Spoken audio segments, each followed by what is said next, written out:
रहित गुणों के स्वामी। भगवान कैसे स्वामी हैं? दोष रहित। गुण तो हमारे तुम्हारे में भी हैं, पर गुणों के साथ दोषों का सद्भाव भी है। पर भगवान में जो गुण आए हैं उन गुणों के साथ दोषों का सर्वथा अभाव है। अरहंत परमात्मा 18 प्रकार के दोषों से रहित।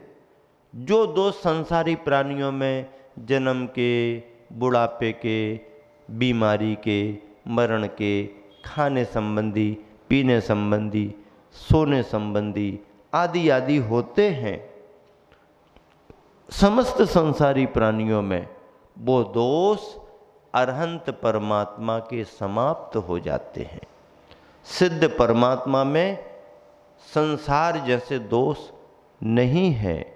संसारातीत शुद्ध है, सिद्ध है। ऐसे अरहंत परमात्मा की स्तुति में कहा जा रहा, भगवान आप गुणों के स्वामी तो हैं ही हैं, लेकिन दोष रहित गुणों के स्वामी हैं। आप में दोष जरा भी नहीं है। उच्चारण के लिए तैयार हो। को भीष्मयोत्र यदि नाम गुणैरशेषै स्तम संसृतो निर्वकाशतया मुनीश दोषै रूपात् विविधाश्रय जात गर्वै स्वप्नांतरेऽपि न कदाचिदपीक्षितोषि। को विस्मयोत्रो यदि नाम गुणैर्शेषैः। आधा सा अगली लाइन में जो आया उसको पहले गुणैर्शेषैः त्वं संसृतो निर्वकाशतया मुनीश दोषै रूपात् विविधाश्रय जात गर्वै स्वप्नांतरेपि न कदाचित पीक्षितोषि। इस तरह से उच्चारण करें। एक एक शब्द का अर्थ लगाएं। मुनीश, हे मुनियों के स्वामी, हे मुनियों के स्वामी। यदि नाम त्वम, यदि आप निर्वकाशतया अन्य जगह न मिलने के कारण अशेष ही गुण ही समस्त गुणों के द्वारा, समस्त गुणों के द्वारा संसृतः आश्रित हुए हो और उपात्त प्राप्त हुए विविधाश्रय अनेक आधार से जात गर्व ही उत्पन्न हुआ है अहंकार, जिनको ऐसे दोष ही दोषों के द्वारा स्वप्नांतरे अपि, स्वप्न में भी, कदाचित अपि, कभी भी, न ईक्षितः असि, नहीं देखे गए हो, तरही तो अत्र इस विषय में कह विस्मयः, क्या आश्चर्य है, अर्थात कोई आश्चर्य नहीं। सारांश भावार्थ के रूप में मिलान करें। हे भगवान, इसमें क्या आश्चर्य है? क्या कह रहे आचार्य मानतुंग? हे भगवान, इसमें क्या आश्चर्य है कि संसार भर के गुणों ने आपका आश्रय लिया है। संसार भर के गुणों ने आपका आश्रय लिया है, कारण उनको अन्यत्र कहीं भी स्थान नहीं मिला। संसार भर में जितने गुण थे, सद्गुण थे, वो सब आपके पास आ गए। सारे गुण, अच्छाइयाँ जितनी थीं संसार में, जितने प्रकार की अच्छाइयाँ संसार में थीं, वो सब चल चल करके आपके पास आ गईं। सारी अच्छाइयाँ, सारे गुण आपके पास आ गए। क्यों आ गए? क्योंकि संसारी प्राणियों ने अच्छे अच्छे गुणों को जगह नहीं दी। वो गुण द्वार द्वार गए, लेकिन वेलकम किसी ने नहीं कहा। दरवाजे बंद कर लिए, हमारे यहाँ मत आओ, आपकी ज़रूरत नहीं है। तो फिर वो सारे गुण फिर आपके पास आ गए, आपने सारे गुणों को अपने पास रख लिया, जितनी अच्छाइयाँ थी गुण से वेलकम कर दिया आपने भगवान, लेकिन बाकी लोगों ने गुणों को स्थान नहीं दिया। जैसे ही आता देखा दरवाजा बंद कर लिया। और कोई दरवाजा देखो ना, यही दरवाजा है क्या, ऐसा कह देते ना कभी कभी किसी को, दे दाता के नाम तुझको यदि दिख गया दूर से, पहले ही से भैया भैया और देखो और देखो और देखो, दूसरी दुकान देखो, नहीं नहीं थोड़ा सा देखो, देख तो लो, थोड़ा सा दे दो, कल भी मना किया था ना, रोज रोज मना करेंगे क्या, पूरे बाजार में हमारी दुकान है क्या है, अभी कुछ तो चली नहीं दुकान और आ गए दे दो, बोनी हुई नहीं, कुछ लेना है सामान खरीदना तो आओ जल्दी आओ, जल्दी आओ जल्दी आओ, कुछ खरीदना हो तो जल्दी आओ, नहीं तो दूसरी दुकान देखो, चलो खिसको खिसको, क्या कहते हैं ऐसा।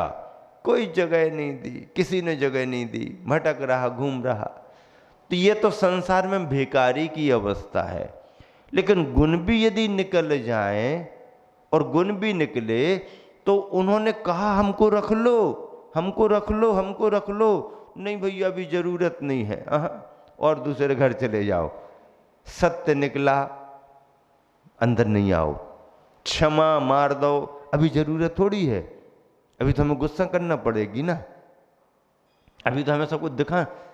धर्म निकले अभी जरूरत नहीं है, अच्छाइयाँ आई दरवाजे बंद। तो वो सारे गुण सारी अच्छाइयाँ फिर संसार से निराश होकर कहाँ पहुँच गईं, भगवान आपके पास पहुँच गईं। क्या कह रहे हैं आचार्य महाराज, हे भगवान इसमें क्या आश्चर्य कि संसार भर के गुणों ने आपका आश्रय लिया, कारण उनको अन्यत्र कहीं भी स्थान नहीं मिला। इसी प्रकार संसार के दोषों ने स्वप्न में भी आपका मुख नहीं देखा। संसार में जितनी बुराइयां थीं, जितने दोष थे, उन्होंने आपका मुख स्वप्न में भी नहीं देखा, क्योंकि उन्हें सभी जगह स्थान मिल गया। सभी ने बुला लिया, आ जाओ जल्दी आओ, आ जाओ, क्रोध को, मान को, माया को, लोभ को, हिंसा को, झूठ को, आदि आदि, आ जाओ आ जाओ आ जाओ, कोई देख ना ले, जल्दी आ जाओ, कोई देख ना ले। और अंदर करके फिर दरवाजा बंद कर लिया, किसी को पता ना पड़ जाए कौन यहाँ पर आया हुआ है। तो अच्छाइयों को संसार में जगह नहीं मिली, भगवान के पास पहुँच गई। और संसारी प्राणियों ने बुराइयों को जगह दी, तो सारी बुराइयां संसार में रह गईं, भगवान के पास एक भी बुराई नहीं पहुंच पाई। एक बार ऐसा हुआ, बाजार में आते जाते पुण्य और पाप दोनों आमने सामने मिल गए। बहुत दिनों बाद मिले, वो अपना काम करते रहते, ये अपना काम करते रहते। एक दिन बाजार में पुण्य और पाप आमने सामने दिख गए, तो दोनों का मन हो गया, यार बहुत दिन बाद मिले, हाय हेलो हो गई दोनों की, और क्या है सब ठीक ठाक है, ऐसा वैसा करके इन्होंने अपनी बात बताई, उन्होंने अपनी बात बताई। दोनों एक दूसरे को पहचानते थे और उनका घरोबा भी था, बातचीत हो गई। फिर एकदम ऐसा हुआ कि पाप एकदम कहने लगा, यार भैया कुछ समझ में नहीं आता आजकल, बताओ तो जरा, संसार में रीझ बूझ किसकी है ज़्यादा, संसार में पूछताछ है। अरे जरूरतमंद आदमी को 2 साल का बच्चा भी पूछ ले तो संतुष्टि हो जाती, चलो भैया कौन ने तो पूछ ली बड़ों ने नहीं पूछी तो नहीं पूछी, मोड़ी मोड़ों ने तो पूछ ली। अब पूछ कई प्रकार की होती हैं, तो पूछ चाहिए है ना, तो कौन सी वाली पूछ चाहिए, अच्छी कौन सी पूछ लगती तुम्हें? अच्छा छोटी लगती है साइज में कि लंबी वाली? और यदि मान लो ज्यादा लंबी चाहिए तो फिर हनुमान वाली ले आओ, हैं? हाँ, बस स्टैंड तक पहुंच जाए सरकती सरकती। हाँ, तो भैया पूंछ और ताछ कितने परेशान लोग रहते हैं। आजकल कोई पूंछ और ताछ नहीं है। ताछ ही हो जाए तो भी संतुष्टि हो जाए, चलो ताछ तो हो गई, पूंछ भले नहीं भाई। तब ताछ भी नहीं और पूंछ भी नहीं। अब कई लोग जानबूझ करके किसी को पूछते ताछते नहीं हैं और कई लोगों को ज्यादा पूछते ताछते हैं। अरे कौन कितना पूछेगा, कितना ताछेगा, और किसी के पूछने ताछने से क्या होता। आप अच्छा काम करके तो देखिए, आपको खुद सुकून मिलेगा, संतुष्टि अंदर से आएगी। बाहर के वातावरण की संतुष्टि दिखाऊ हो जाती है, टिकाऊ नहीं होती। क्या? दिखाऊ होती है, टिकाऊ नहीं होती। टिकाऊ काम होना। पूछ ताछ, संसार में पूछताछ के लिए लोग परेशान हैं। बाजार में पुण्य और पाप की चर्चा हो रही है। हाँ, सुनना नहीं उनकी बात। क्या पूछ लिया पाप ने कि भैया यार बताओ तो क्या माहौल चल रहा है, कैसा क्या वातावरण है। आजकल हम दोनों तो एक दूसरे को जानते हैं अपन दोनों, पर बाहर बाजार में पूछताछ किसकी है। क्या कहने लगा पाप पुण्य से कि भैया पूछताछ किसकी ज्यादा है, साथ आदमी किसका दे रहा, चाहता किसको है। क्या कहने लगा पाप कि भैया बताओ तो कि आजकल आदमी चाहता किसको ज्यादा है। तो पुण्य ने सुना और फिर कहने लगा भैया यार सच्ची बात बताएं। बोले बता। बोले एकदम सच्ची बता दें। बोले एकदम सच्ची बता दें का। हाँ, बोले एकदम ही बता दो, तुम बाद में मिले न मिले, कितने दिन बाद मिलेंगे क्या पता, तुम तो एकदम ही सच्ची बता दो कि बाहर को वातावरण का है। कहने लगे अंदर की बात और सच्ची बात, तो अंदर की बात अलग रहती ना। आदमी कहता है कि अंदर की बात करना हो तो फिर अलग से बाद में फोन कर लेंगे, अभी सब लोगों के सामने नहीं। कि लोग अंदर की बात और सच्ची बात तो ये है, पुण्य कह रहा कि भैया चाहते तो लोग मुझे ज्यादा हैं। पुण्य कह रहा कि चाहते तो लोग मुझे ज्यादा हैं लेकिन साथ आपका देते हैं। लोग चाहते मुझे ज्यादा है, हर आदमी पुण्य को चाहता है, लेकिन साथ किसका देता है? साथ किसका देता है? मंच पर ईमानदारी की बातें करने वाला रात में बेईमानी के काम करते हुए देखा जाता है। बड़े बड़े भाषण देते हैं, देश दुनिया की बातें सुनाएंगे। नेताओं का एक ही काम है, पब्लिक खुश हो और हमारे पीछे लगे, बाद में उसका पूरा बिगाड़ हो जाए तो हो जाए। पब्लिक को खुश करना, बड़े बड़े वायदे करना, बड़ी बड़ी बातें करना, और बाद में अंधेरा। 4 दिना की चांदनी फिर अंधेरी रात। पुण्य को बढ़ाओ। संसारी प्राणी की प्रकृति क्या है कि चाहता तो पुण्य को है लेकिन साथ पाप का देता है। न्याय नीति की बातें करेगा और अन्याय का साथ देता है।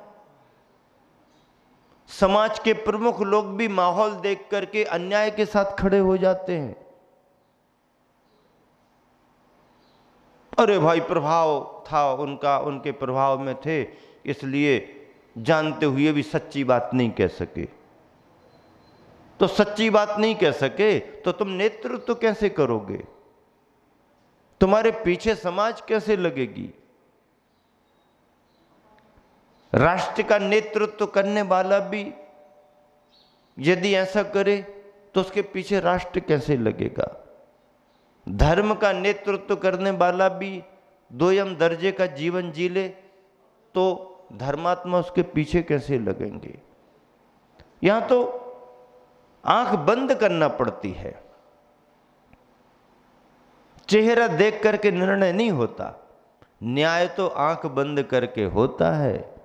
हाँ, आँख खोल करके सबको देखा जाता है, आँख खोल करके सबको पहले देखा जाता है, कान खोल करके सबकी बात सुनी जाती है, फिर आँख बंद करके फिर शांति से विचार किया जाता है। आँख खोल करके सब चीज़ें देखो, कान खोल करके सब चीज़ें सुनो, और फिर आँख बंद करके सही बात को समझो, फिर फैसला होता है, तभी निर्णय सही हो पाता है। कानून अंधा है इसका मतलब ये नहीं है कि आंख खोल करके नहीं, पहले कानून किताब आंख खोल के खूब पढ़ो, फिर बाद में निर्णय करने के लिए, क्योंकि अपने निर्णयों को चेहरा प्रभावित करता है। इसलिए निर्णय करते समय फिर हमारा तुम्हारा नहीं देखना, परिचित अपरिचित नहीं देखना, तब कहीं जाकर के न्याय होता है।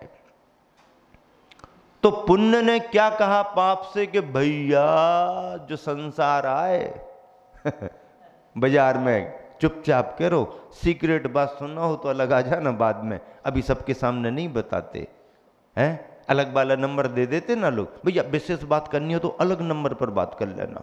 हाँ, ये सबको नहीं दिया है, ये कुछ ही लोगों के पास है, और बाकी बात अलग है।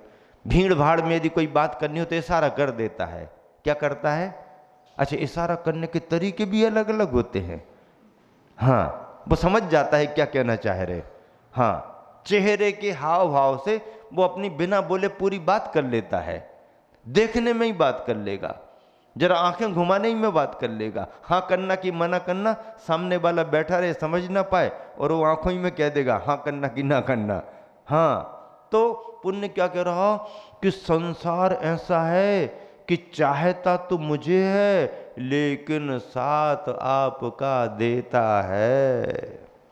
इसलिए सारे दोष संसारी प्राणियों के घर मेहमानी कर रहे हैं, और सारी अच्छाइयाँ गुण भगवान के चरणों में आ चुके हैं। इसमें शत्रु को वशीकरण करने की सामर्थ्य है। इस श्लोक का अभ्यास करे, साधना करे तो शत्रु भी वश में हो, यह इसमें महात्म्य है। रिद्धि मंत्र है ओम ह्रीम अर्हम् ज्योतिष चारण क्रिया रिद्धि ज्योतिष चारण क्रिया रिद्धि प्राप्तिभ्यो नमः। ज्योतिष चारण, जो ज्योतिष मंडल है, इस ज्योतिष मंडल को टच करते हुए भी यदि इस रिद्धि के धारी मुनि महाराज गमन कर जाए तो कहीं किसी को बाधा नहीं। ऐसी सामर्थ्य का रिद्धि मंत्र इस श्लोक से संबंध रखता है। इस तरह आप सबके बीच में 3 श्लोकों का भाव हुआ।